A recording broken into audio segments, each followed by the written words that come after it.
Welcome to this month's Cool Tools video. Today I'm going to show you a handful of really clever, smaller items that I've been using for years and would not want to be without.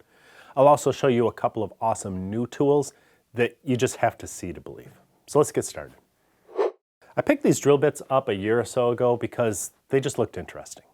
Now that I've used them for a while in all sorts of materials, I'm convinced that this weird looking tip design is a real game changer. Benchmark calls this the SharkStep. It's essentially a combination of three types of drill bits: a brad point, a split point, and a step drill, making this 3 bits in one. But unlike other all-in-one gimmicks, these actually work really, really well. Here's how they work. Each tip is tapered to a finer point for precise positioning. As you begin the cut, that point bores a tiny pilot hole to keep the bit from walking out of position during entry. That means no more center punching. As the bit goes deeper, the step design incrementally widens the hole, removing more material far more efficiently than a standard bit. This reduces heat at the tip, which keeps the bits sharper up to 5 times longer. It also keeps your tool cooler because the bit cuts twice as fast, with half the required torque. As you can see, they bore clean holes through soft materials and hard materials. In fact, they're suitable for wood, metal, plastics, composites, and even hardened steel. Now I don't need 2 sets of bits, one for wood and another for metal. I can do it all with one set, I can do it well, and because of the unique tip design, I won't be replacing these for a very long time. I also like the flattened facets on the shafts, which let the chuck grip the bit without slipping. That really pays off when you're working with steel. But I admit that as a woodworker, what really impresses me are the clean exits on the cuts with virtually no tear out. They're simply great bits, and I got them from a small business in Missouri, which makes me feel good too. I'll link to them below if you want to check them out. I mean, isn't it time for some new drill bits anyway? This strange looking tool always draws attention when I use it, and rightfully so, because it's one of my favorite simple tools in the shop. It's a pilot bit with a countersink and a depth stop all in one. The 1/8 inch drill bit is just the right size for many of the screws I most often use. It's adjustable in length and it's replaceable if you break or dull it. The countersink portion is carbide tipped, so it stays sharp to cut cleanly for a very long time. Seriously, if you've never used a carbide countersink before, you are in for a treat. It is so worth spending a few extra bucks. But the most unique feature has to be the depth stop, which is adjustable so you can set how far beneath the surface of the workpiece you wish the screw head to lie. But it's not a fixed collar. There's a bearing inside, so the stop collar will not spin upon and potentially mar the surface of your workpiece. This thing is fast, it's accurate, and the holes it creates are crisp and clean. I've used mine on pretty much every project for years, and the carbide tips on the countersink are still cutting beautifully. You wouldn't think such a simple tool as a countersink would get me so excited, but I really like this thing. It just works so well. I'll link to it below so you can check it out. Does the world need another table saw safety device? It does if someone can come up with something truly better. Let me tell you how the Bow expandable push shoe gets it right. First, it's more compact. Other brands know that they're big and clunky for narrow workpieces, so they've made narrower versions of themselves. Bow combines multiple sizes into one device, expanding from 1 3/4 to 6 inches. These options, along with the detachable leg, make it more stable for a wider range of workpieces. But it also solves my biggest frustration with adjustable push blocks. They're usually a pain to adjust. I hate having to move those little sliding legs so I don't cut into them with the saw blade. The Bow version's clever expanding design is faster and easier because not only do the legs move on their own, but because I can see down through the block from the top, I can easily and confidently position it no matter where the blade is. If you've ever used one of those other pushers, you know exactly what I'm talking about. Being able to see where the blade is under the block is a big deal. The bottom is super grippy, even when you get sawdust on it. Plus, there are 3 rear catches that can be set to any depth without fiddling with knobs. I especially like those when I'm using the push shoe on its side at the bandsaw. In fact, this is not just for the table saw, it's for multiple tools. As the saying goes, the best safety device is one you're going to actually use. If it takes too long to set up, you aren't going to bother. That was the problem I was having with other ones. I don't have that problem with the Bow expandable push shoe. I'm a blade guard user, and I think you should be too, but not everyone has a saw with a good blade guard. Devices like this don't just keep your hands away from the blade, they secure and guide both parts of the workpiece straight through the cut to prevent binding and kickbacks. It's far better than a simpler push stick. Bow is a small business located in the tiny town of Corfu, New York. It's run by a couple of guys named Bill and Keith who have great ideas. It's exactly the sort of business I love to support. So keep yourself safe. Check out the Bow Expandable Push Shoe. I love Duragrit sanding blocks. I've used them for I don't even know how many years, a long time. And I don't think I've worn a single one of them out yet.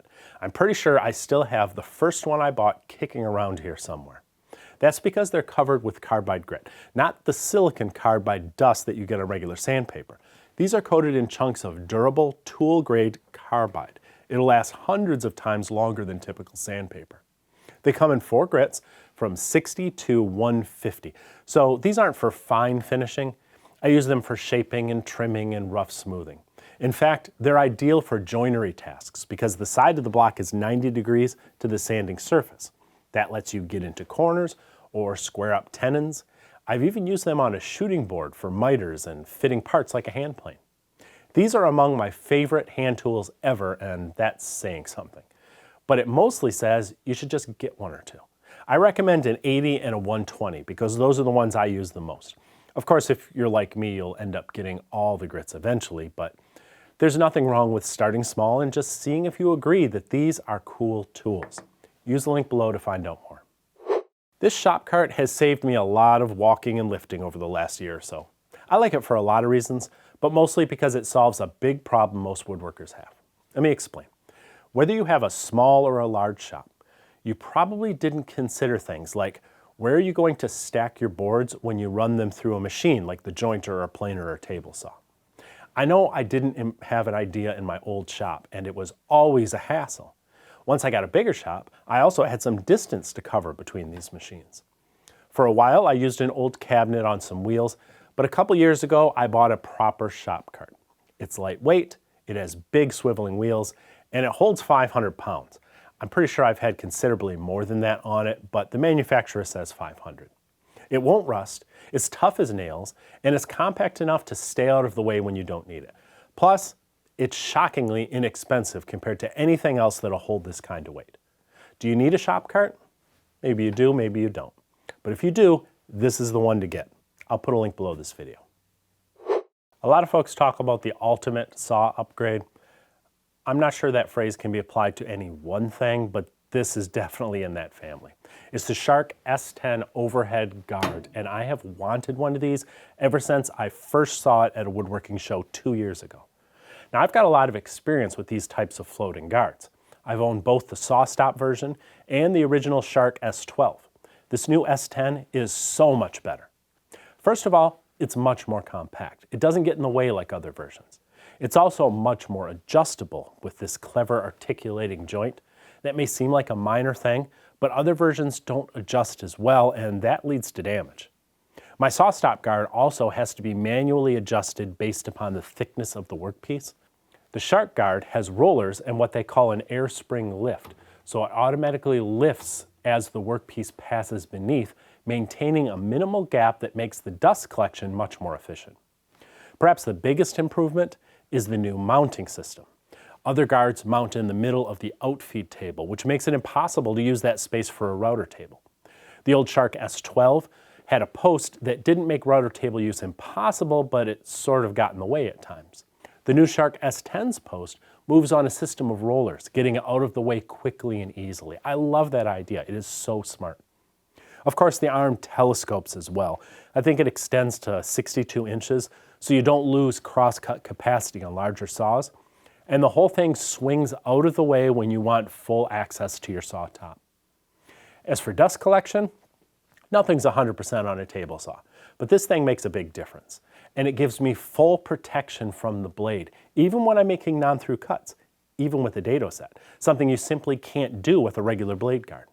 With that and the riving knife, any saw can be vastly safer and cleaner. I can even see through the blade guard to make my cuts. It's not just for Harvey table saws either.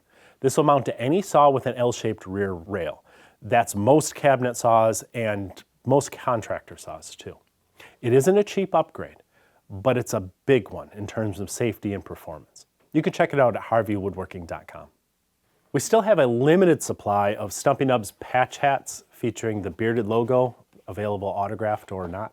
I searched for a long time to find a local small business to supply these, so you aren't just looking good, you're supporting good people too. So use the link below this video while you still can. Before we go, let me save you a little bit of money. For just the next few days, Empower is running a 20% off sale on their diamond sharpening gear. So if you've been looking for a solid sharpening set, now is the time to pull the trigger. Here's what I like about them. The Empower SBS sharpening station is an idea that was 4 years in the making, designed to provide everything you need right in one place so you can sharpen and strop your tools quickly and get right back to work. It begins with 3 diamond plates. There's 300, 600, and 1200 grit.